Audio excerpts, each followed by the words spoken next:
welcome into another episode of Grit, a hockey podcast. So the Avalanche won the Stanley Cup. Did you guys know that? Are you guys True. aware? Oh, wow. That's fucking nuts. It's I weird, missed that right? news. Holy. Yeah, nobody knew that. Mariah ordered this pin that says Western Conference Champions, so I thought that's as far as we got. Yeah, sucks. They won the fucking cup, boys. They fucking won. Let's To be fucking fair, go. To be fair, every Stanley Cup merchandise I keep trying to buy keeps getting denied, so I don't believe it. I feel like Yeah, you just made me pay taxes on it. Just ordered it for you. I forgot You that shit happened.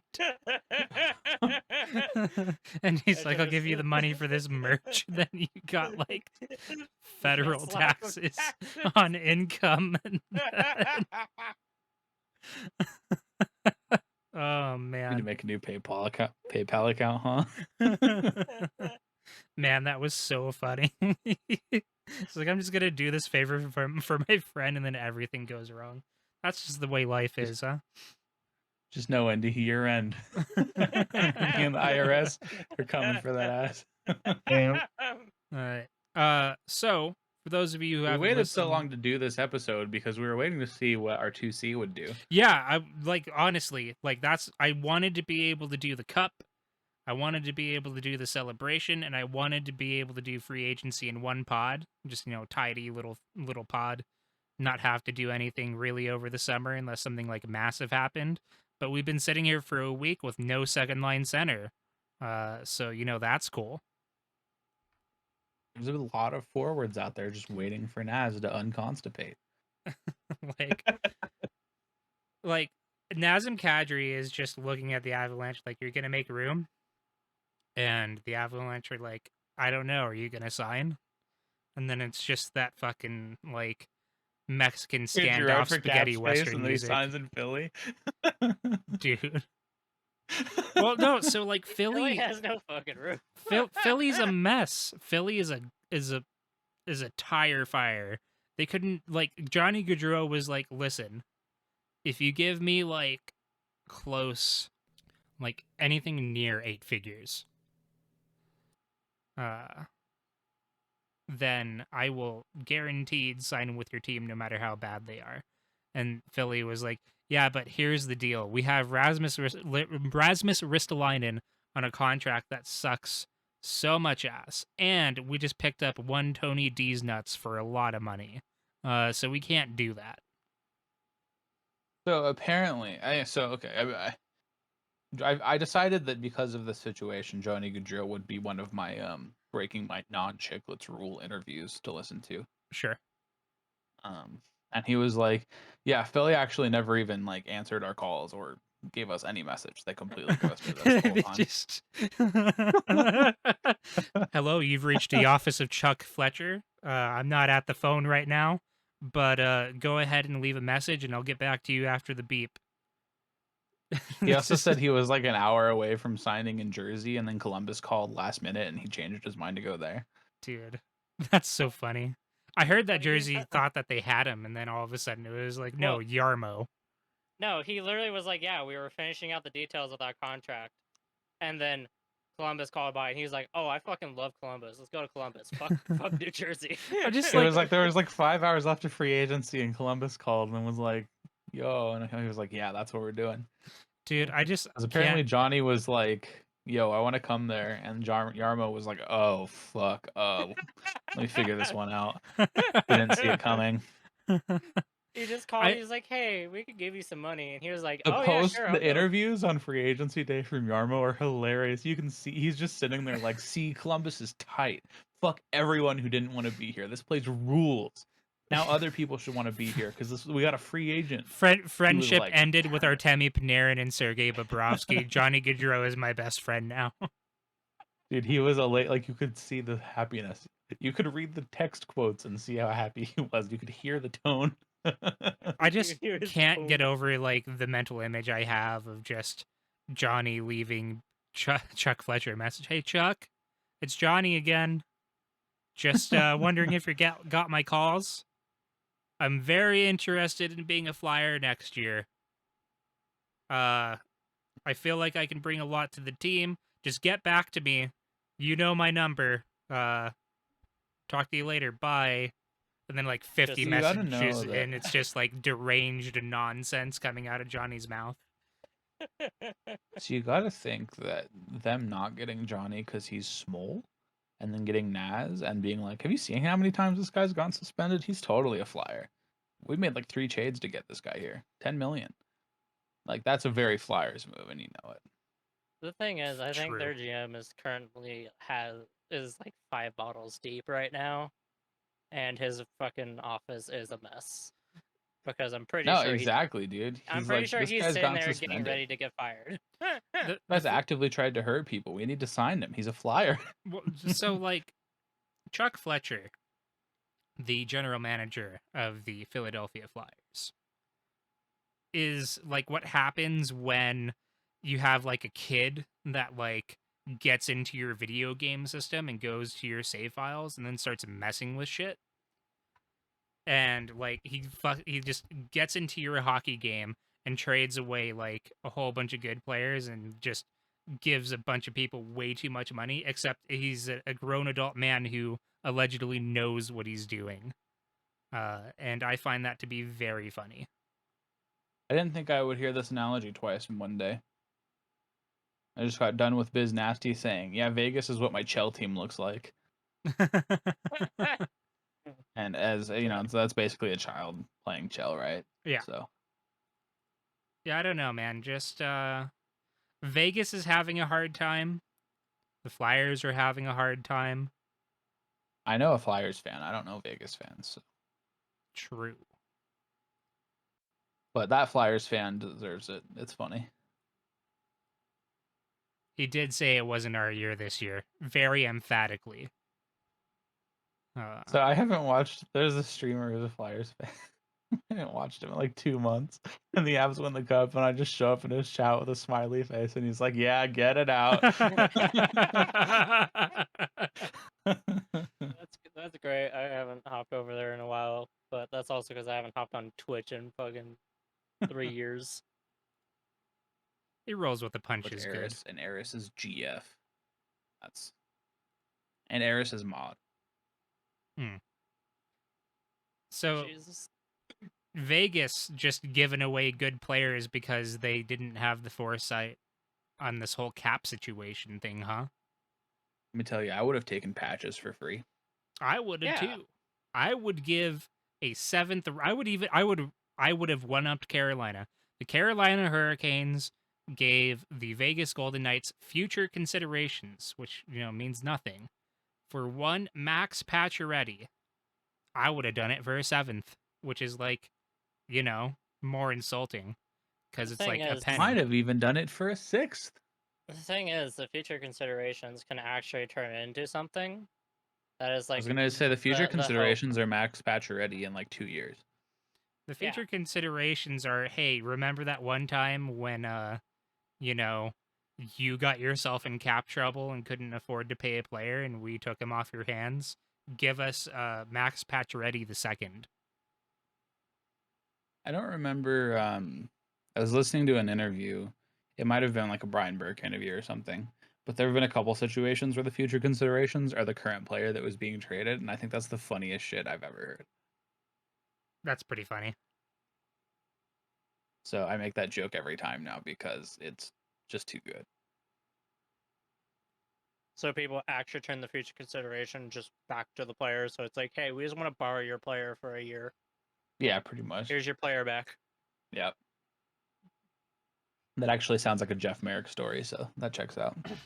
Yeah, that sounds like something he would talk about.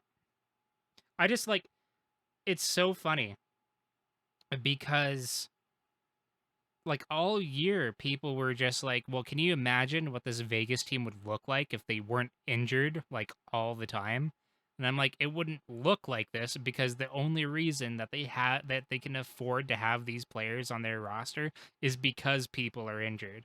And now we're Yeah. at the point where like, yeah, no, it wouldn't look like it's currently constructed because now they don't have people on IR. So like, Oh, and then they're firing everybody out the building with a cannon. just firing them No, out, that's trying to make Columbus. space. No. Columbus is accepting people into their cannon to shoot at They're other firing teams. them into the building with a cannon. They traded they're the firing cannon them- for future considerations. They would never. Actually, they had to. That was one of Johnny's stipulations. Actually, I remember Johnny was like, "I'm just gonna get locked into the arena and have them fire the thing a million times until I get used to it." Yeah. Dude, Well, there's like 4 or 5 clips of him jumping when it goes off, and it's like, man, come on. hearing that Elvis Merzlikins had like PTSD the first time he heard the cannon made me like very sad. Yeah, same. They should get rid of that cannon. I think it causes more harm than it does any good. You Nah, would think that, but no. nah, just get rid of 4th of July. True. I'll agree with that. Abolish fireworks. Abolish fireworks. But then you wouldn't get those 4 or 5 videos every year of like an idiot blowing their house up and laughing. Yeah, but you would Because- also not have hockey players get killed by them. Oh, that's right. That's how that happened. Oh, come on. That's Yeah. that's why he gets PTSD. Yeah, yeah. His fucking friend died blocking a fucking firework from hitting his wife. Yeah. Fuck 4th of July, man. Jesus. I know. Johnny Gaudreau left Calgary, and now Matthew Tkachuk wants out too, is the news going around today. He's like, I will not sign long-term with the Flames. Please trade me. Saw a list, and then I saw a bunch of people saying, yep, that's the list. And then I saw 2 hours of a bunch of other people saying, nope, I can confirm that's not the fucking list. Well, let's say I saw a bunch of check marks go like, no, that's not the list, and I was like, what the fuck is going on? Because the list was all tax-free. Like every tax-free state. Yeah, it was, a so list. it was Dallas, it was Florida, Tampa, Vegas, and And then they- St. Louis was on there, and that was the only Yeah. non-tax. yeah, and free. it's because, like, you know, St. Louis. Yeah. Actually, that's pretty funny though. It kind of checked out because in the Chicklets interview, Gaudreau was like, "Yeah, Johnny, or not Johnny, Maddie messaged me and was like, yeah, Columbus is like St. Louis used to be, like a low key hidden gem." Mm. And then I was like, I saw Chuck wants to go to St. Louis. It's like, okay, well, so those are some puzzle pieces that fit together, I guess. Yeah. You're roboting a Wasn't the little bit, list. by the way, buddy. Well, I guess we'll wait a minute until it fixes. Yeah. Continue. No, you're all good. But yeah, I mean, a lot of people are just like, why the fuck did he go to Columbus? Columbus sucks, and it's just been a whole bunch of like people coming out of the woodwork to say, the hell you talking about Columbus for? Get my city's name out your mouth. And actually, Columbus rules and stuff. And as a Am I person who robotic has, right now? you're better. As someone who has no vested interest in Columbus, people are really, really trying to defend Columbus if they're from Columbus, and I think they're huffing butt copium because they Listen, know it sucks. there are a bunch of people that are not from Columbus that are defending it too, and I don't know if they're just trying not to be mean. I have no opinion one way or the other. All I know is I think take Columbus defenders are like NFT owners, and they're just coping so hard trying to defend their thing the only against thing criticism that is valid. the only thing that I know is whenever I look at a cardboard box, that thing came from Columbus. Look at your cardboard boxes, everybody. It has a Columbus stamp at the bottom, I guarantee you. Yeah, I'll go reach into my collection and inspect them. Do You it. have lots of those lying around. Inspect those boxes, okay? So yeah, I mean, as far as free agency goes with the Avalanche, I like a lot of the moves that they've made. Obviously, we have that big glaring hole in second line center that I don't know what the hell they're going to do. Again, it's the Avalanche are just sitting there looking at Kadri and just telling him, figure out your life so we can figure out ours. I've heard a lot of bad ideas. I keep hearing the trade Gerard campaign people coming out of the fucking sewers, and it's making me really fucking sad and really upset.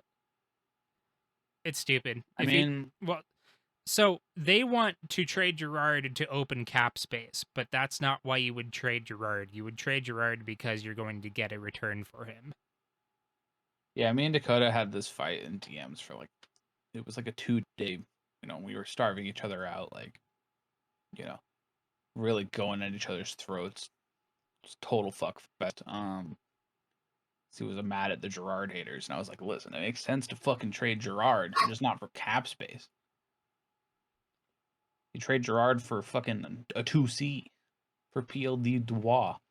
Some shit. I definitely don't want Pierre-Luc Dubois anymore, by the way, since we've had that argument. You, like, kind of sold me on him, and then he was like, actually, I hate every team that isn't the Habs, so trade me to the Habs, please, and is causing a shit show over in Winnipeg. So I don't want any of that near the Avs. Yeah. I've only heard that he wants to go to the Habs. The Habs. I haven't heard that he's being. The thing is, everybody keeps going like, well, so that he's gonna get traded to the Habs. I'm like, no, I would No, not he won't. give. I would not give this piss baby what he wants. Because he's being very, like, vocal and shitty about it. Yeah. I feel like I feel like I usually catch a lot of this. So I need to see it. Okay. Do your homework. We'll reconvene night school in about a week. And then you're going to be like, yeah, PLD suck. I'm just saying your argument is Pierre-Luc dubious until I see proof. Use the evidence of your eyes and ears. Okay. I Google searched Dubois, and it was. I see. I hate you, Twitter. I see Marie from Splatoon doing unsightly things. No. Oh no. Get owned. I guess Uh, you can.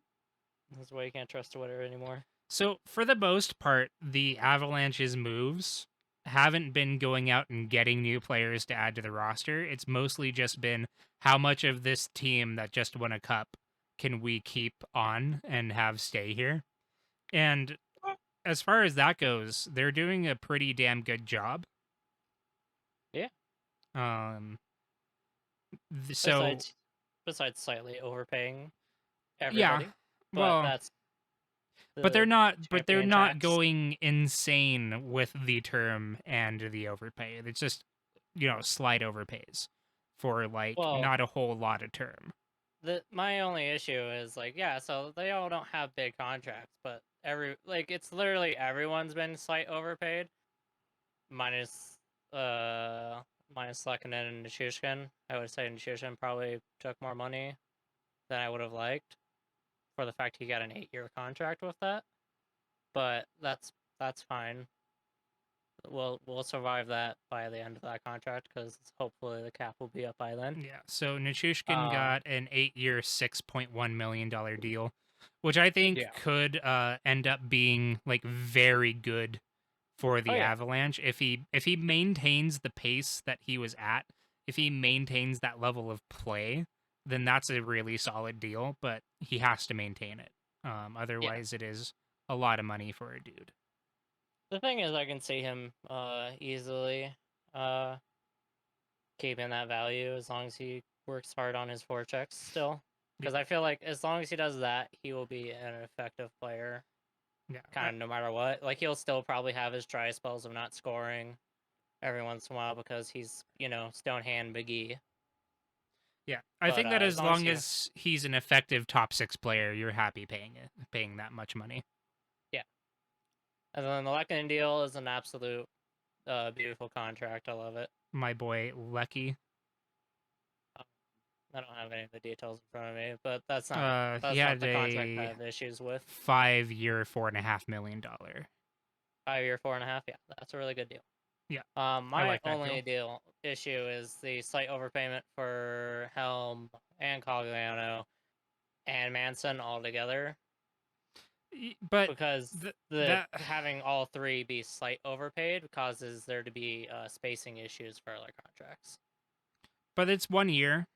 Yeah, it's 1 year. No, like I accept the fact they're all 1 year. Except for Manson. Manson is 4 Manson's years. 4 years, but he's a defenseman. You hope that, and we're kind of hoping he stays for at least 2 of those years, and then we ship him off after that. That's fine. It's just more of the current off season right now, with especially them talking about trading players away for cap space, and I'm just sitting there going like, I don't know, we might have a little bit more if we didn't slight overpay 3 players at the same time. I don't hate 1.25 for Helm and Cogliano. Like maybe Helm is a little, but like I don't hate 1.25 for Cogliano the way that he plays. Oh yeah, no. Again, I'm not gonna sit here and say it is the worst. They're all albatrosses.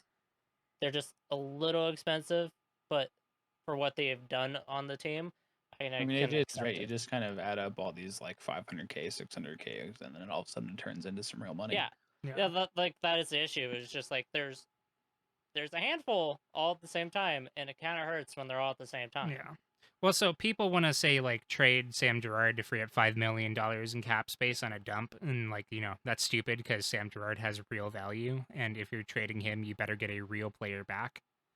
Yeah, and then people are like, you know what? You don't want the futures that you could get for him, and I'm like, no, I don't want futures. I want fucking 2C. It isn't going to be, we're not signing to a fucking 5 or 6 year deal until he's decrepit and his fucking 4. You know what I mean? Like, come on. Yeah, like I love Nazem Kadri.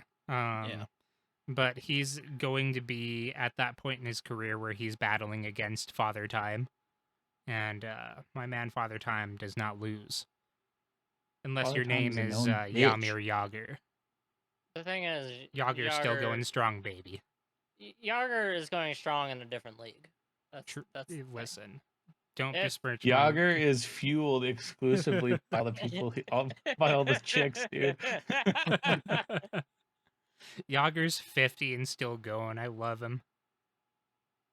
Yager's a well-known ladies' man, and that's the only thing that keeps him playing. I tell you what. But yeah, I think that a contract. So like the elephant in the room is that like Eric Johnson's contract is probably the worst one on the team. Oh, yeah. But you're not getting rid of EJ. He's an av through and through. You're not trading him away because I don't think any team would accept any trade with him. I mean, they would if you retain, but we're trying to dump all that 6. Yeah. So no. I think like I don't know. We won the cup, so I'm not worried about it, right? No. Yeah. Yeah. If we hadn't won the cup, I'd be sitting here like EJ 6 million's looking bad. Yeah. Not loving it, but I'm like, yeah, I get it. Yeah. Like I think like in terms of cup winners overpaying their players, right? Mm-hmm. Signing Nuke to that deal is the one that could backfire the most, but all those other like light overpayment stuff, I'm like, yeah, whatever. Yeah. I'd say that I think Manson... Naz would be the like. Yeah, Naz and Manson. Manson's like contract as it is has a potential to go bad, but it's not long enough to be the worst, in my opinion. Yeah, it's only $4 million, right? We're not like throwing them a bunch of money. Like, yeah, it's not a. It's 4 years for a 30-year-old player at 4.5. Yeah, like you're okay. Good Branson just got that same deal and is worse. So. Yeah. He got more. Yeah. But like, yeah, I mean, listen, my current thought is you're slight overpaying some guys because you won a cup and you're in a way better position than a lot of these other teams, right? Yeah. If you give Naz a bunch of money in term, I don't feel that way anymore. That's my you're post cup handicapping yourself. So then, I think that it becomes more interesting when we get to McKinnon and Rantanen. And how much of those guys end up getting, especially if they manage to squeak in another one between now and the time that they re-sign. I wonder how stupid that can end up getting if they're just going to be like, hey, Nate, here's fucking 14/8 or whatever, Most people seem pretty confident that Mac won't break 12 unless he pops off and has another like heart year. But having a couple quiet years, I think he's not going to shoot too far past Connor. I think he also just wants to win. It'll be interesting to see how he feels now that he's got his cup. Because for a long time, he was just like, I have to win a cup or else. It was funny because everybody quoted that interview from Chicklets, and then TMVR was like, everybody's misquoting that interview. He didn't explicitly say it, and then they looked it up and they're like, oh well. I was like, no, he said that. He said he'd take less. He wasn't Yeah. implying anything. Yeah. But Um, yeah, I mean, who knows now that he won, right? Like you're saying. yeah. Well, so people are worried about like where are we gonna get if we sign these people, where are we gonna get the money for Nathan McKinnon's contract next year? And the answer is Eric Johnson's contract. Yeah. Like it expires Like- next year. That money, that chunk of money that is being paid to Eric Johnson, just moves over to Nathan McKinnon, and you call it a day. Yeah. And if you need to finagle a couple more million, like you can move guys, like Yeah. you know, you can make it work. Like they're not gonna not be able to get Nathan McKinnon back. Yeah. Like Like, if you're concerned about that and you're listening to this, don't be. Like it is the easiest situation in the world. It'll get figured out. that was one thing that made me laugh my ass off when I heard somebody go like, "Well, yeah, so they have EJ on their books for another year, but they're like, what are they gonna do about Nathan McKinnon's contract?" And you just sat there, you're like, "You guys just talked about the contract that we're just gonna shove into Yeah, McKinnon's." Like you talked about Nathan's McKinnon contract when you brought up Eric Johnson, buddy. Like, come on. The word Like, on the come on. street is that McKinnon's extension probably would have been done by now if this NAS stuff wasn't taking like the whole summer. Dude, I know. I know. I wake up every day looking at my phone expecting to see some news and then not seeing the news. Like, Yeah. what the fuck, Yeah. dude? We are legitimately a week into NAS watch, and I'm just like, how did this I will- happen? I literally woke up, opened Twitter, and I saw the Avs posted something. I was like, "Oh shit, let's go!" And then it was some fucking AHL signing, and I sat there and was like, "All right, wake me up when the real news comes by." And went right back to sleep. So, is Joe Sakic no longer being the general manager of the Colorado Avalanche the best kept secret that isn't a secret in the league? Why? Because I've been listening to a ton of free agent stuff, and everybody's panicking about like how Joe Sakic needs to like figure out like, you know, the 2C situation. Is it Kadri? Like blah blah blah. Is it this? Is it that? And I feel like nobody knows that that's not actually his job anymore. Like he'll be involved for sure because he's like, still president of Hockey They- Ops, still has a no, huge. I'm say in it. actually on the other side of you on this one. Yeah. I think that it's fine that people say that because, as far as I understand, they're going to do this exact same shit they did, except for Chris is going to make the calls, but otherwise it's going to be the same thing. And Joe's going to be making a lot of decisions still. So I don't care that much that people say Joe's back still. Like, it doesn't bother me that much. I'm not saying it bothers me like at all because I think I can that like hear you're coping and seething. And no, your plus so L and well, your so ratio. I just think that it's that the last thing that you expect from a team that just won a cup is the guy who built that team no longer being the GM. So I think it's like totally understandable. I just find it to be like there's a whole lot of hockey news going on right now that is way more important than like the Avs have a new GM. And so I totally understand how like that just like gets buried under all this bullshit that's been happening. But I find it to be humorous is where I'm at. You know who doesn't find it to be humorous? Redditors. Ah. I swear to God, every Habs related post I read on that fucking website right now is somebody saying Joe Sakic and other people being like, actually, Joe Sakic is not the GM It's anymore. Chris McFarlane. Joe Sakic has nothing to do with the team. He'll be making 0 decisions now because he doesn't have the GM title. Don't Yeah, no. that's I know. dumb. Hell, they're gonna be doing it together. It's cool. So I don't my- care that people. My only argument I point at is whenever people talk about the Penguins, they say Rexall and not Burke. Even though I sit there and go like, I know Hextall's the GM, but I'm pretty sure Brian Burke is like the head honcho of like what is going down over there. So Burke is actually second to him. He admitted it. Oh, you admitted it? Okay. Well, Yeah, that's fine. yeah. well, so That's- Joe Sakic is still going to have a hand in things, right? And Chris McFarlane was a huge part of that general management team that has been fleecing people over the last few years. So if you're worried about that at all, don't be. Don't be.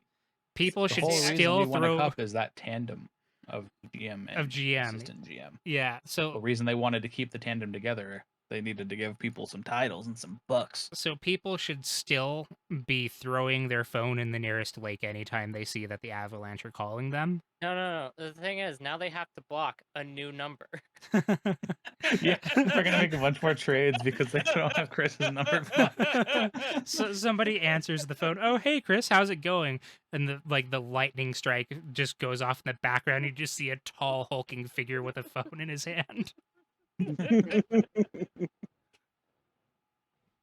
You've made a grave mistake. You answered the Avalanche line. You fool. No! He just immediately just sits there and screams out into the sky. What happened? We traded all of our prospects for a fifth. We traded 2 seconds for Eric Johnson. We even threw in a conditional first. Well, what's the condition? He makes it to the airport. It's our first overall in 2023. Fuck. The Avs get Bedard and just go to town for years. Oh, I'm here for it. Yeah, I don't know, man. Oof. It's one of those inside baseball things that you don't expect a lot of people to know, but yeah, at the same time, it's annoying watching everybody correct everybody constantly about it. I wouldn't go to the point where I would correct people. Well, I'm not even saying you are. I'm just saying the Redditors. Man. Well, yeah, no, but because it is so inside baseball, especially for like a fan base that is largely just getting excited because their team did the thing, right? Like, they just won a cup. People are like, yo, Avalanche are fucking sick. Whether they've been following them for years or months. Yeah, like Cole. This is like they won. Or a series. They won the cup, and now I'm getting a tattoo on my I'm getting a tramp stamp. I'm getting an Avalanche tramp stamp. Always been a fan. The anime first girl time, tattoo long time. that I was getting, she's wearing an Avalanche shirt now. Like, I don't expect people to know this kind of stuff. Like, when I was really into football, I didn't know anything about like general managers or like contract situations or anything like that, and I still enjoyed myself like a lot, right? Hockey just like hit me different to the point where I like became very interested in that like inside baseball side of things. So I feel like it's a lot harder to avoid with hockey. I feel like it's so intrinsic to a lot of the discussion because the community is smaller. Yeah, sure. Well, it doesn't help that the media medias will just constantly talk about the GMs of the teams. A lot of times when there's like any decision making, they're like the GM. Like when I'm fucking listening to Premier League shit, and it's like, yeah, 500 million is going this way for this. I'm like, all right, what? Well, okay, cool, okay, cool, whatever. Hey, there's a weird Norwegian guy who plays for the team now. Sick. So, players that were on the Avalanche that are no longer on the Avalanche. Andrei Burakovsky. Ah, no. Andrei Burakovsky to the Kraken. I'm a Burra hater. See, I love Burra, but I also hate him because that man is the most on and off person ever. See, they're doing a million upping things. my Kraken fucks, and now I have to continue to watch Burra.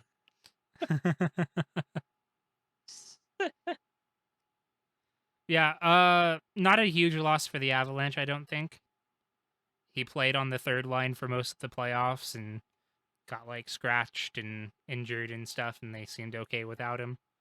It's definitely still a hit in production because my man scores goals and points. But there was no way in hell they were going to be able to afford him.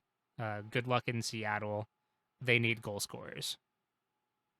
Yeah, they need somebody to make that fan base lively, and I feel like he can just, if he can throw in a bunch of goals, that fan base will get more attention. I mean, thankfully, they randomly just have an awesome prospect pool now. Yeah, So they actually because have of the something to be draft. excited about. Oh, we need. Yeah. We should, once we're done talking about Avalanche people, we should describe what happened at that draft to Devin and Dylan because I think they will find it to be very funny. Well, is it the PLD thing? No, although that is also yeah, very all the funny. pick stuff. Yeah. Well, okay, so here's the okay. I was reading about this, ignoring you guys for a second. I see nothing about him being a bitch, and a lot about Winnipeg only accepting a trade from the Habs if they give them a certain player they don't want to move. So that PLD kept getting honey dicked out of trades and like was in Montreal because he thought he was going to get traded and Winnipeg wouldn't budge. Ah, okay. That's what I was reading. So I'm still on the PLD train, You would be. even if it's only for like 2 years. It's better than 100 years of Naz. So yeah. Burakovsky gone. Probably fine. Big Jost himself, Nico Sturm, gone. I'm sad about that one. I liked Sturm. I liked Sturm. I am more emotional about it because of the Jost factor. I think it kind of sucks real bad that Jost wasn't part of all of this, if I'm being completely honest. I think it sucks for him. I don't care. Well, I was going through the Avs 360 stuff today because I knew we were going to be recording today, and I sat there and was like, "Oh yeah, I forgot. Jost was here for most of the year, and is a cool guy, and I miss him already again." The day we won the cup, he deleted his Instagram though, and I was like, Yeah. But yeah, Sturm to the Sharks, which means that we lose the fandom of the Minnesota Whitecaps. Very unfortunate, even though they're from Minnesota. we also lost Abe Kubel's girlfriend. Dude, yeah, Abe Kubel. No, Social him. media. Who cares? His girlfriend. Sash. Dude, he had a pretty okay social media as well, but she did all of it, from what I understand. yeah, okay. Well, He listen. carried it. She gave him the king garbage name and everything. Hire her as a publicist after you marry her. Easy. Nepotism. We lost him to the Leafs. The most significant loss is Darcy Kemper. Wait, what? Said Matt Calvert. I'm still sad about it. He was in the building for a bunch of playoff games, and I was like, I fucking miss you, man. Hey, he will be proud. Number 11 was worn by a hardworking man, and will be continued to be worn by a hardworking man. You moved on from Knack so quickly, but he on Instagram he was like, Landy was like, "We're gonna miss you, buddy," and he was like, "Love you, Cap," with a heart emoji, and I was like, "Oh, damn, no." Well, now I want him back. I feel like they all bonded after that man broke that cup. Like they all were Dude, like, he right. did speed run the cup break, didn't he? He was like, "All right, guys, I'm coming in for the picture." Toe picks, drops, fucking just smashes the bottom end, and everybody goes like, "Oh my god, no!" Listen, we all knew that the Avs are fast. They wanted to break the cup faster than anybody's ever done it. Just pure sadness. But yeah, Darcy Kemper signed a 5x5 with the Capitals. Way more money than we were going to give him. The Capitals got revenge. They stole our goalie. After years of having goalies stolen from them, finally, they steal one from the Avs. I'm happy after me making this joke twice, you guys got to make it on the podcast. Exactly. Finally, we steal a joke from Jake instead of the other way around. I don't steal jokes from you. I steal jokes from people that are funny.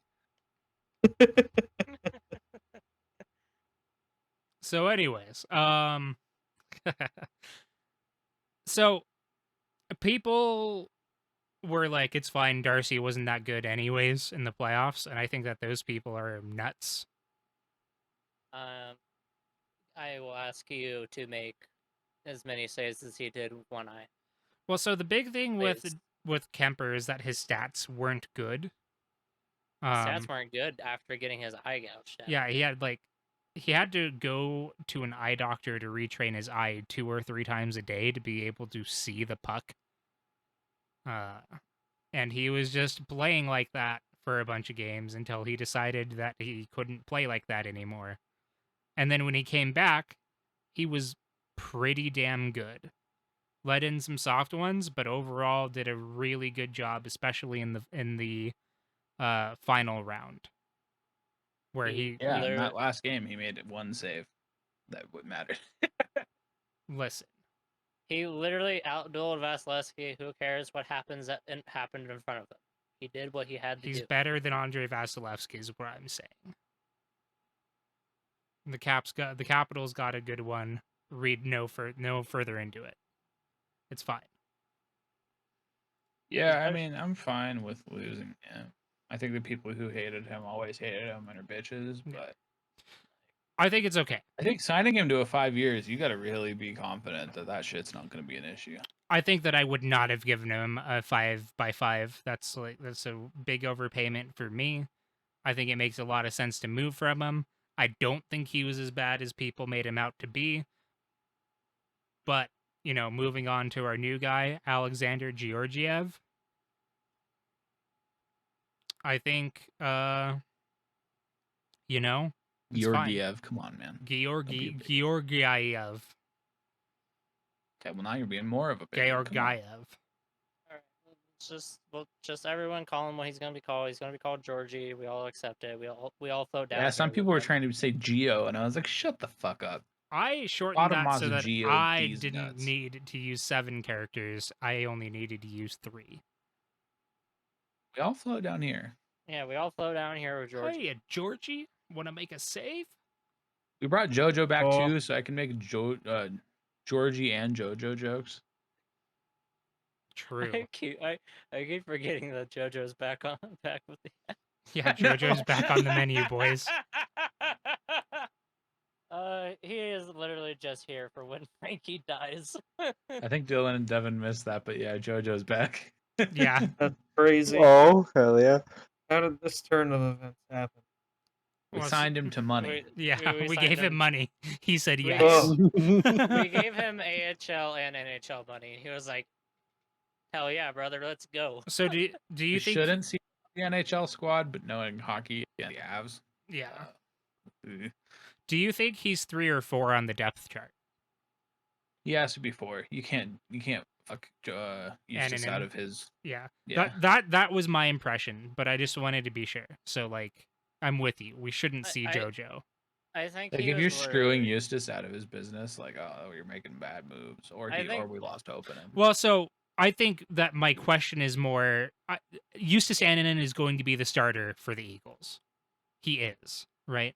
But if something happens to Frankie, do we see Eustace first, or do we call up JoJo first? Eustace needs NHL time. Like he needs Yeah. those games for Okay. experience. I agree. I I'm just not a wanted goalie to see where development you were at. expert, but I think we need to see what we have out of Eustace. Eustace. So I like, mean, yeah, if he's gonna start, you don't expect him to for another like 3 or 4 years, right? But he needs to be like maybe 2 or 3 years, right? But he needs to start like actually seeing games and being Did- involved in shit. Did you guys know that the pick that we used to draft him, we got from the fucking Duchesne trade? Yeah. Oh. yes, because I remember Oh my from God. the Sportsnet trade tree on that one. That trade Also- is nuts. I also remember Steve like brutally murdering that name. Eustace Annunen, yeah. Yeah. He was like, I can't say this name. All I know is they're gonna call him the Justice. And I was like, okay. Justice. I hope he's good because that's a fun thing to call someone. Also, it would be nice to have a drafted goalie that just is our starter for once. I know, right? Yeah, Develop them instead of inside. looking at other teams going like this, can you please give us your hand-me-downs, please? Please give us. We've done that 0 times, right? We've gotten a quality starter from the draft in terms of goaltending. Yeah, no, They the just Avs said don't never have. done it. No. Yeah, I don't know anything about like long-time goalies from the past, like David Abisher and Peter Budaj or whatever. I have no idea where those dudes came from. But Yeah, I know I'm that's thinking been a I heard while. that from DMVR though. Like I think AJ was talking about how the Avs have never done that shit. Yeah. So yeah, now like that's the Avs. Georgiev's gonna be interesting. Had a rough year last Yeah, I year. guess we should give the lowdown on him, huh? Yeah, he had a rough year last year. But digging into some of the numbers, it seemed like he was good at 5-on-5, but he was abysmal on the power play, like so bad on the power play, and that's where a lot of his numbers kind of took a hit from what I was looking at. Fucking goal on every 3 shots. Yeah, Quite bad. brutal power. Penalty kills. Brutal penalty kill numbers out of Georgiev, which sucks because you need your goalie to overperform during a penalty kill to not get scored on, and he was doing the opposite. So we'll see how that goes. They're definitely going to look at that with him, figure out what's going on. He will definitely be in a better mental space here than he was on the Rangers, the team that we traded for him from, because he has an opportunity to be a starter again. He did not have that opportunity with the Rangers because they have the arguably like the best goalie, depending on who you ask, in the league, in Igor Shesterkin. I was about to say, he just won the Vezina. Yep. And he gets to play on a team with Mikko Rantanen, who he hangs out with in the off season all the time. So Oh, does he? yeah, he hangs out in Finland during the off season, and he hangs out with like Line and Rantanen. Oh, that's cool. I didn't know that. Really pissed that Johnny Gaudreau threw Columbus a bone because we could have gotten Line. Dude, I'd be about it. How much room does Columbus have? Columbus doesn't have enough to re-sign Line right now. But I assume they just make a trade.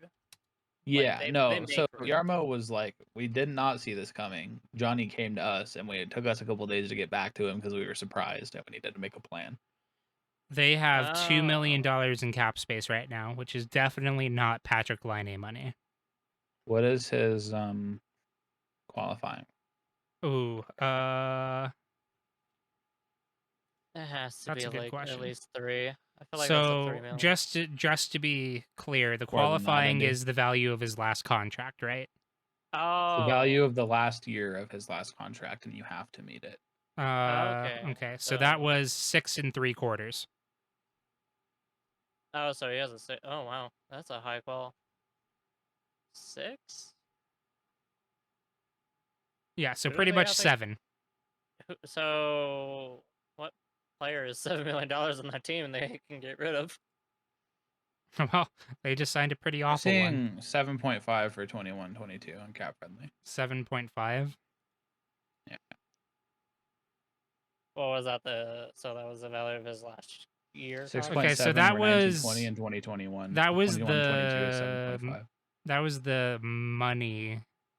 Oh, I see. Okay, yeah, 7.5 is what like the dollar value he got he did paid the on 1 the year. last one. He did the 1 year contract for 21-22. Is what cap friendly says. After doing 2 years, the sorry. 6.7 is. For some reason, they don't have. I was looking at the last contract, because, like that's like past contracts or whatever. So I was looking at 2021. Yeah, 7.5. 7.5 is his QO. So they have to pay him at least $7.5 million. Unless they like arbitrate or whatever. Decides, figure out yeah. a lower number, but I guess Gustav Nyquist is a person that people have said maybe you move to make that happen. I don't know who would take Nyquist's. Arizona. Yeah, that's one thing I keep hearing people fair route is you just cap dump to Arizona, but that's because Arizona has been everybody's toilet for bad contracts. But is it even like a Chicago bad too. Well, Chicago this year, but that's because Chicago is trying to tell Patrick Suck hard Kane. for Bedard. Well, no, they're trying to tell Patrick Kane and Jonathan Taves to please let us move you. Yeah, but they're also trying to suck hard for Bedard. Oh yeah, of course. Yeah. That's I mean, yeah, honestly- look at quick glance. They have people to move. They maybe could have not signed Good Branson. Yeah. Well, so Yeah, that's kind of what I felt about Manson after they announced it, because the timing was like Manson and the Avs agreed to 4 years, $4.5 million, and then shortly after it was like people were like, it turns out that Nazem Kadri is very interested in coming back because he's not getting offers that are blowing him away, and it's like, oh, kind of wish we had about $4.5 million in cap right about now to make sure that happens, but. It'll be interesting to At see the what same they time, do. we can't expect them to sit on their hands and like wait for that kind of decision. Yeah, right? for Like, sure, for If sure. it comes to you, you figure it out. But I'm not going to hold that against them at Oh, all. especially because Manson and his family seemed very interested in going back to California, Mm-hmm. and you just want to be like, Winning a hey. cup makes things makes certain things a lot easier, huh? Yeah, well, I mean, I had a great year with these guys. I was actually, okay, I can stay. Yeah, I can say. Oh. You remember when we had 8 million people just in front of the place that you were hanging out in downtown? Wasn't that cool? Those people love you. damn it. So yeah, now that we're done with that, let's break down what happened at the draft real quick. The big surprise of the draft. Big surprise. The big surprise. Big surprise. The big surprise. Big surprise. It's the name of the episode now. The big surprise. Oh, instead of 8-bit music, can we have the opening be Maxine Nightingale's hit single "Right Back to Where We Started From"? No. It's obviously going to be All the Small Things. Can we please not? Like, I beg of you. For the love of God, no. They won the cup. It is their song. It is decreed. No, like actually, can we not? Please. I listen to these.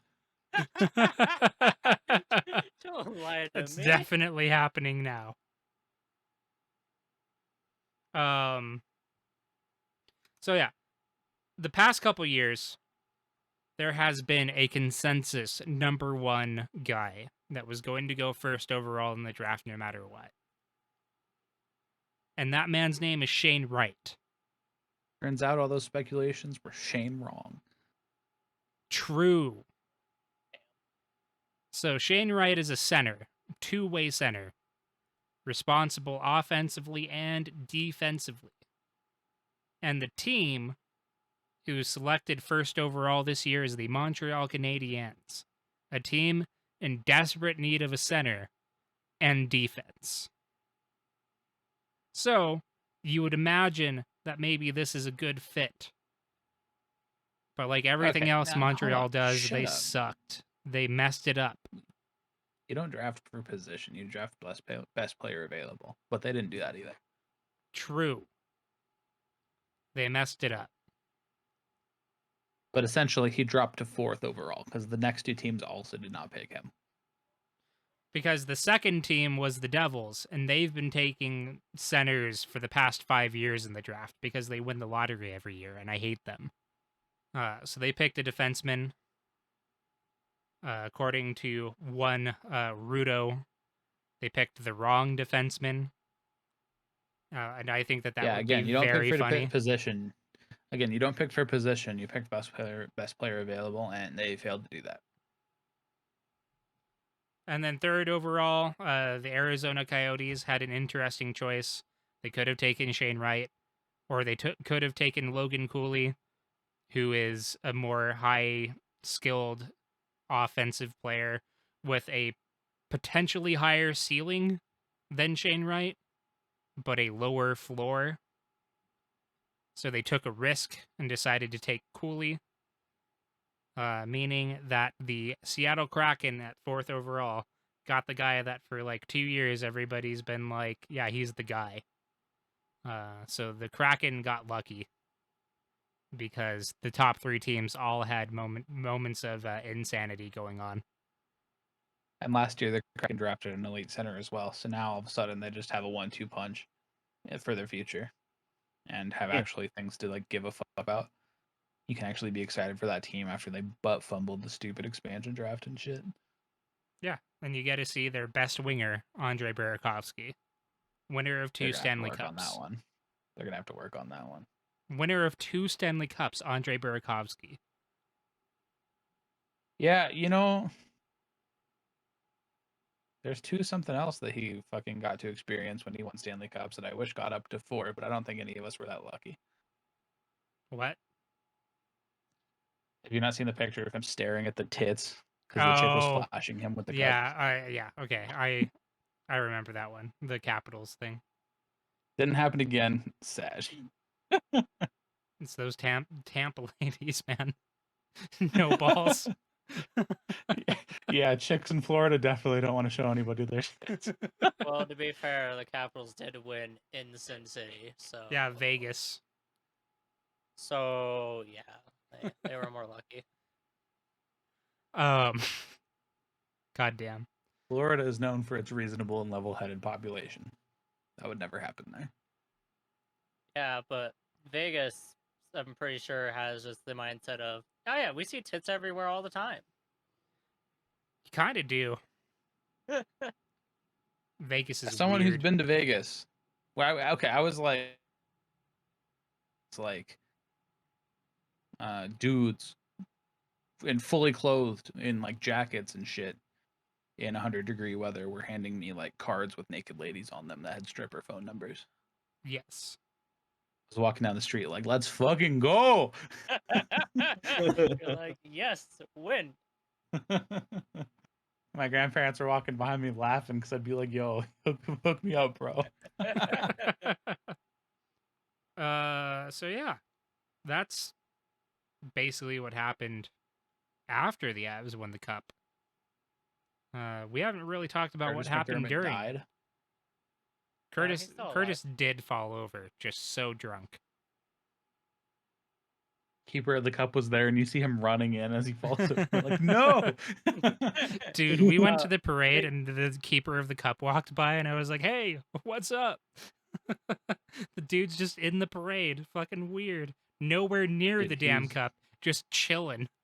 No, Dakota, he was 30 feet in front of the truck that had the cup, and he was staring at it the entire time. He was in front of it. He wasn't walking backwards. What? No, there was a point where I saw him turn around and he was walking backwards.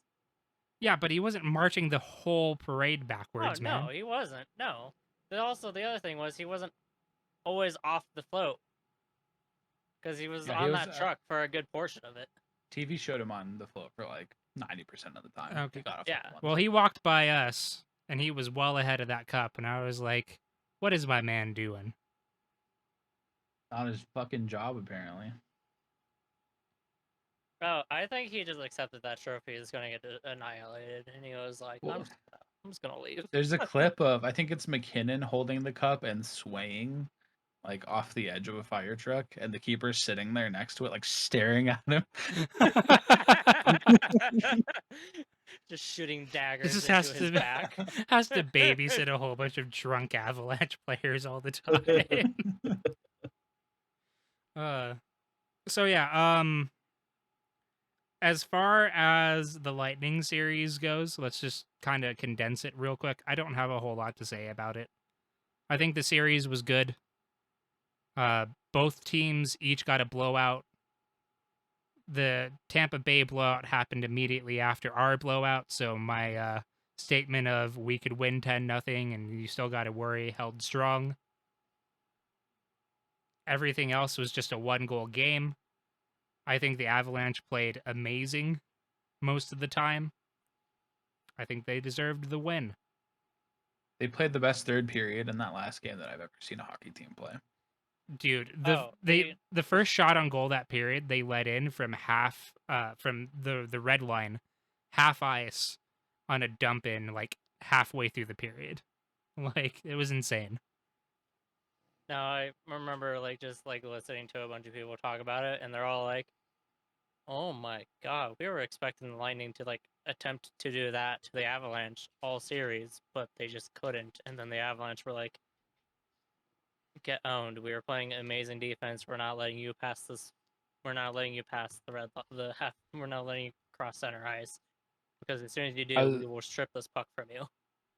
I was getting pissed because all the post-coital discussion was, yeah, the Lightning just won 2 cups. They couldn't, they had no more energy, so the Avs just kind of took over. Oh And like yeah. it was a lot of, yeah, the Lightning were just tired, so they had no way to win. And I was like, fuck off. Oh yeah, no, that was the other half where everyone was like, "All right, they played the best third period we've ever seen," but that's because the Lightning were just too tired, man. They played They a gave lot of all they had to hockey. give, and they couldn't push over the line. And I was like, no, fuck, okay, like you got to take it away from the Avs whenever you can, don't you? Holy shit. Yeah. Yeah. Yeah, Honestly, the actual hockey, I don't give a fuck. We won the cup, baby. dude. The only thing I care about is that 7-0 game was fucking nuts.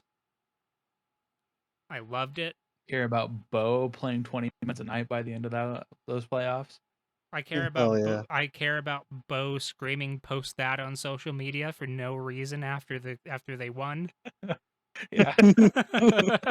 Yeah, again, I was very confused. I sat there and was like, "That's Bo. Why is Bo screaming that? Like, did somebody We should piss show the Bo boys Bednar's speech after the pod. Yeah, Yes. dude, he cried. He cried. He couldn't contain it, man. As far as the series goes, though, the only other thing I want to say is the reffing was awful Oh, the for reffing was both god awful. sides. But the thing is, the reffing was so bad that I got merchandise for it. So It was so bad, but it was both sides were affected. Please stop with the lightning ref copium. Thank you. I love the ESPN series, the Journey for the Cup thing, and like during Game 4, Landeskog just goes up to the ref, is like, "All right, we just got from a game where we were literally murdering each other 2 nights ago, and now you're calling ticky tack stuff. Like, what is going on, guys? I like how Like help us help you." I like how during game 2 Corey Perry started messing with Kemper and was just allowed to do that for the rest of the series. But you have that like moment where like they call Corey Perry for like spearing or slashing or whatever on the goaltender, and his stick is stuck in Kemper's pad and he can't get it out. And so they call Kemper for holding the stick. And the ref is explaining to Perry, like, no, I got both of you for a penalty. You can, like, stop now. Like, it's okay. And then Kemper just goes, he tried to spear me in the dick. Yeah, Well, I saw you that. like you see Perry go like, "What the heck?" And then the ref's like, "No, you're good, man. We got both of you." And then Kemper looks over and goes like, "What?" I was like, wait a minute. What are you talking about?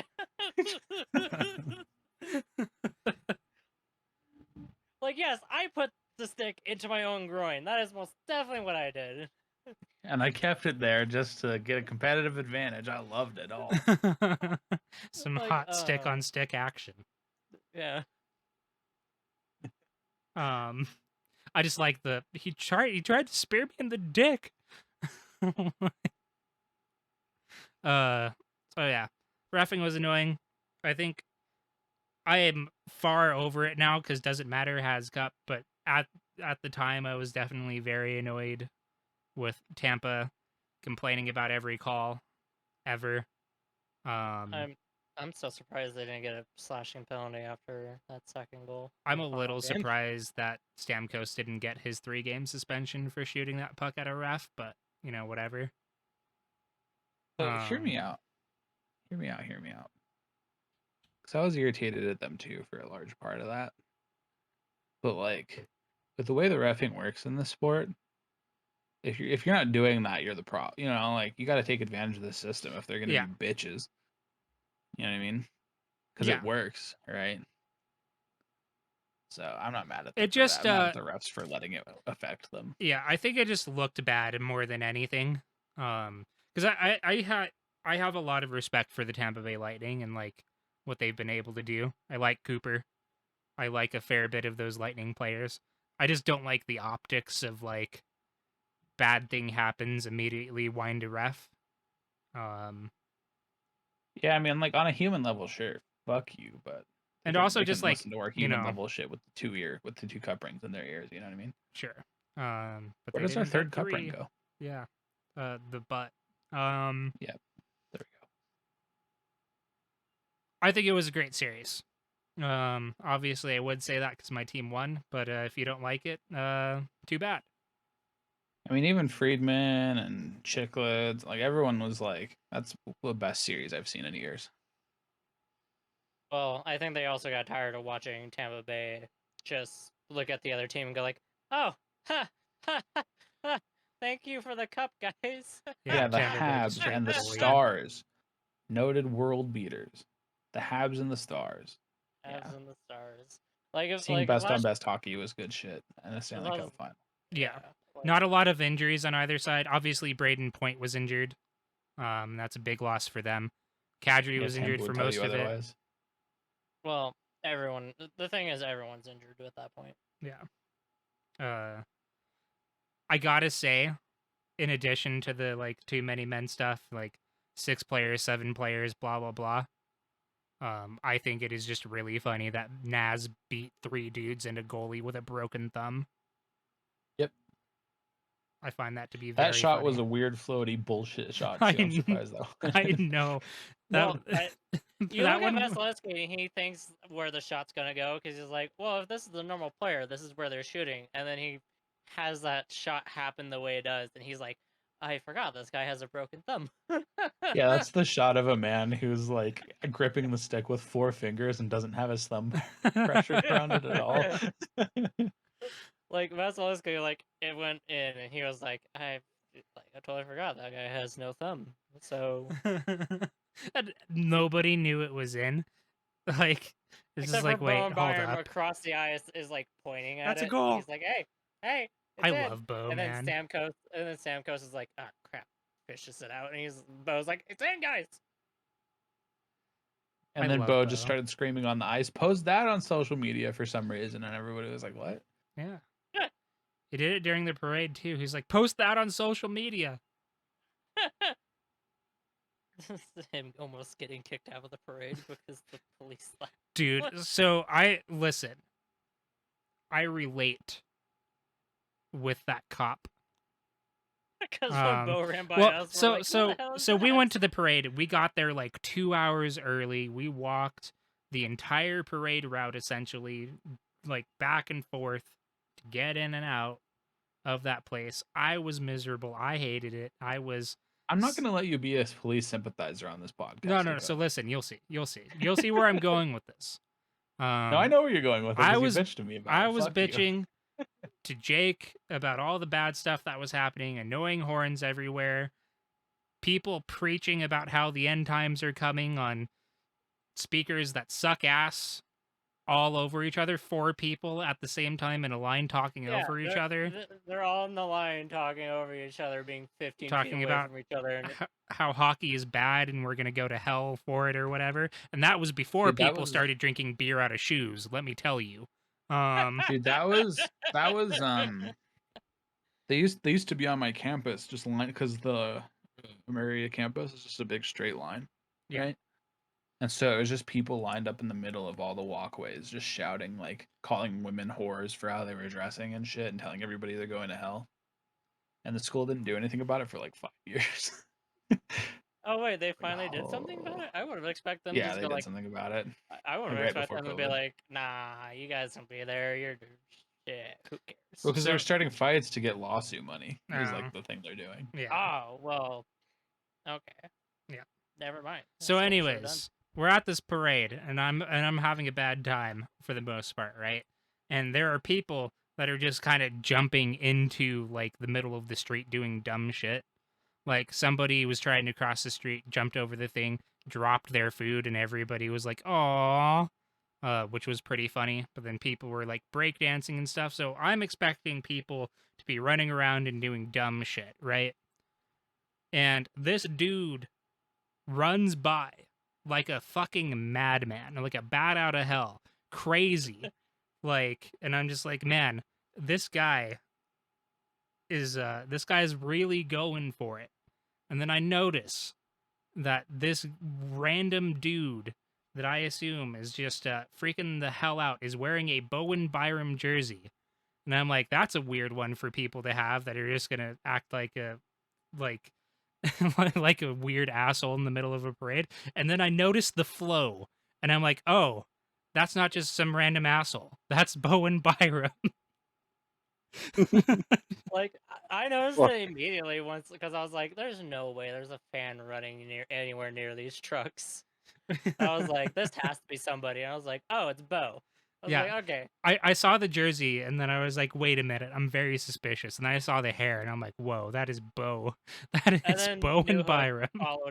New Hook followed suit like 5 seconds later, and we're like, "Okay, so we're like the Dude. rookies are just running around being New hooligans, Hook- and we love them." New Hook straight up waterfalled 2 beers at the same time in the middle of the street over by where Byram was. Yeah, they did an interview with the news station I was watching, and Bo was coherent, and then Newhook was just rambling about bullshit. I was like, oh no. Dude, so there was a lot of like parade talk on Twitter after the parade, as you might imagine, but it was a lot of like, your parade is not as cool as our parade. Okay. And I get it, because obviously the parade for your team is going to mean a lot more to you. But I had one person, because I took that picture of Arturi Lehkonen drinking out of the shoe, right? Like, had like the 15 minutes of fame, and had a bunch of people just like talking shit about the shoey, or like talking shit about the parade, or how that's like, you know, that's chump shit.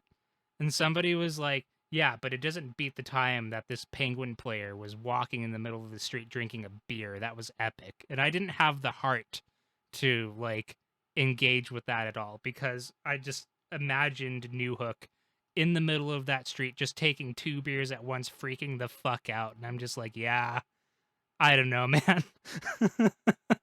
Like, I feel like the Avs probably let it get to them a lot more than the Penguins during their second parade or whatever. Yeah, reports have basically said, wow, the Avs are the craziest team that has had this thing for a long fucking time. What the hell? Well, at least with the Been pretty trophy funny. itself, they've been brutalizing that thing. No, like in general, they've just apparently in been like general. way going hard, like hyper way the fuck out there. Yeah. All right. I would have thought the Capitals would have been that because I mean, it's hard to be OV specifically, but I was about to say I would have assumed that entire team took Ovi's energy, but I don't think anyone can match Ovi's energy. Dude, the next day after they won the cup, they had that picture of Eric Johnson like naked in his bed with the cup. And I'm just like, there's no way that like nothing sexual happened. Like, I feel like that cup has been like tainted. Like, oh, did you not listen to the Chicklets interview? no, I did. Landeskog gave it to him, but like, that's just the vibe you get from that picture, right? It's just like, Landeskog gave it to him naked. Yeah, he was hanging dong, and he's just like, "Here, EJ, take this pic." Here's the picture for the homies in our chat, because I'm sure they Oh, haven't. nice. I You'll was love to see it. That cup has seen some things. Yeah, I remember seeing that one. I was about to say Valerie Nichushkin, not even Dude, I know. just an hour after winning the cup was like Nuke just with a half broken foot, just wearing the NHL title belt, hanging dong. Like, Well, I wanted to buy that thing, but it's $600, and I'm like, Yeah. fuck, man. I saw know. that. I looked at it and I was like, can't even get this damn. I was like, I'm trying to get this jersey, and they won't let me get this damn jersey. But it's like, I'm like, how the hell am I going to get this belt? It's like made out of real leather and shit, that belt, and it's just like, wait a minute, come on. I would buy a Whatever. cheap one. I would buy like a foam one. I was But about to yeah, say, fucking EJ went live on Insta and was like, "You guys want to see the cup?"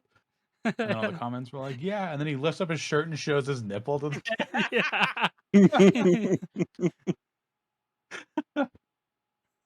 Oh, these Jesus. bunch of dudes being guys. These lads, I'll tell you what. I like the one the Instagram where Comfer is just feeling the sides of the bowl of the cup, like really focused in on it because he's drunk as hell, and they're like asking him a question, and he like looks up and goes, "What?" Bro. he's like, I'm sorry, I was feeling the side of this bowl. Like, man, my guy. And then there's wholesome stuff like Jack Johnson letting his kids eat ice cream out of the cup. Hell yeah, brother. I as soon as Dakota said we're gonna use the small things, I sat there and was like, oh yeah, I forgot. JT went to a fucking club and had them play all the small things, and I was just sitting there going like, this is not gonna leave. This song is gonna stay with this team forever now. It's We're our all Gloria, tortured. baby. We're all tortured now. Better believe it. There All ain't right, no every escaping team, all if the you small want to, things. if you want to win a cup, you have to find a song, Yeah. Random song. a random song. It can't be something that your building has played a bunch of. It has to be a random out of nowhere. Then you'll win your cup. There you go. Secret Discord tech that we've learned from the Blues. You know, it's been a week since since free agency started, and we haven't signed Nazem Kadri, and I'm beginning to suspect that when Mikko Rantanen went on Instagram and drunkenly said that he was working things out with Naz and he was gonna get it done, that maybe he may not have been telling the truth. I forgot that Miko drunkenly said He's that. like, yeah, we're gonna sign Naz. We're getting it done. No. The thing is, No, he said that in actually- an interview. Or somebody asked him like on their Insta. He didn't go live. no. My thing is actually, drunk Miko is still negotiating that contract Oh right man. No, absolutely. But no, somebody was being annoying with a video camera and was like, "Hey, Miko, what's with Naz?" And Miko was like, "I'm going to figure it out. He's like, he's coming We're doing back. it." We're doing it. We're figuring it out. Don't worry. 4 more years. I've really enjoyed just how happy and just kind of balls out they've been in being able to like express themselves in ways you don't see hockey players normally do. Well, we finally have seen the most expression that Nathan McKinnon can give. That is not pure rage and disappointment. Nate said he's gonna get fat now, so we'll have to see about that. Yeah, no. Again, he got real happy. He's finally happy. He won his cup. He's now gonna ice cream can finally come back to the fucking locker room. It's like everybody gets 1 scoop per year. Man. It still kind of hasn't sunk in for me. You know? Like we're sitting here talking about like what we're going to do next season, and sometimes it just kind of comes in and out like, damn, they won that thing. They did it. Yeah. It's been 21 Especially- years since the last time they did it, and they just, did it again. I talked about it a little bit the last time, but it is especially because, I haven't really been around the team for as long as you guys have, so it's just like, wow, that's crazy. But like Uh, Had to see a little bit of the lead up. but you still like got one of like, so you didn't get the darkest moment, right? In the 48 point crappy worst season that a team has ever had, right? But you guys experienced what I would say is probably the second darkest moment of like this run. Like just watching them collapse against Vegas last year was like awful. especially with how good they were leading up to it. So, like, you guys have still, like, seen it. Like, you've been there. You've been riding the ride. And it doesn't get any higher than this, my friends. No, it gets higher when we win next. And Right? then the year after that, 10 years. We forged the Years. new mega dynasty.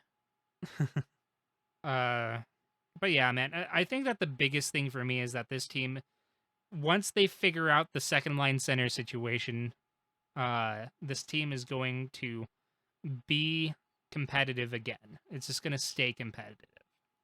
And I think that that's sick. Like, they're just not done yet. Sam Girard doing cartwheels and lifting up his girlfriend with a broken sternum, though. My real question Yo. is, how long does it take for a sternum? It usually takes like 5 or 6 months, I think. 5 or 6 months. So he was, He's- what, 1 month into recovery? Like maybe 2. Maybe 2. And he's doing cartwheels, bench pressing the cup and lifting Oh, up he his did girlfriend. do that. Dude, Miko drunkenly started bench pressing the cup and forgot how to count in English and was just making up nonsense and like miscounting. Well, Bro. as he stated during his speech, he forgot English and he's just gonna hang out with Lucky. I love how they got peer pressured into doing the shoey by a fan. I don't know if you saw that video, Indy.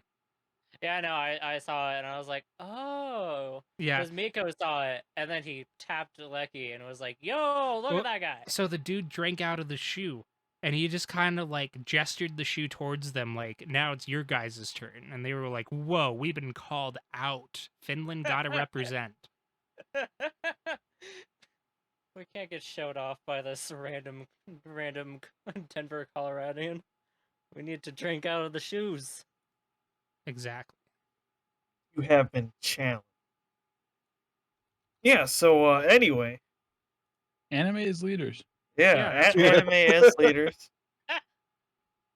I thought you were taking us out there. I was letting you do your thing. Oh no.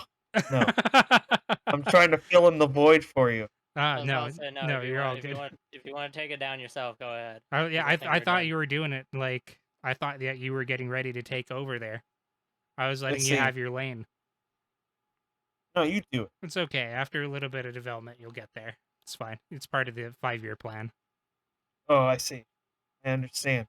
All right. So if you want to follow the podcast, you can do so on Twitter. It is at GritHockeyCast. If you want to follow me, you can do so at Kumodere. That's Kumodere. If you want to follow Jake, you can do so on Twitter. Where do you do that? At Anime as Leaders. That's right. At Anime as Leader. That is where you can follow Jake at Anime as Leaders.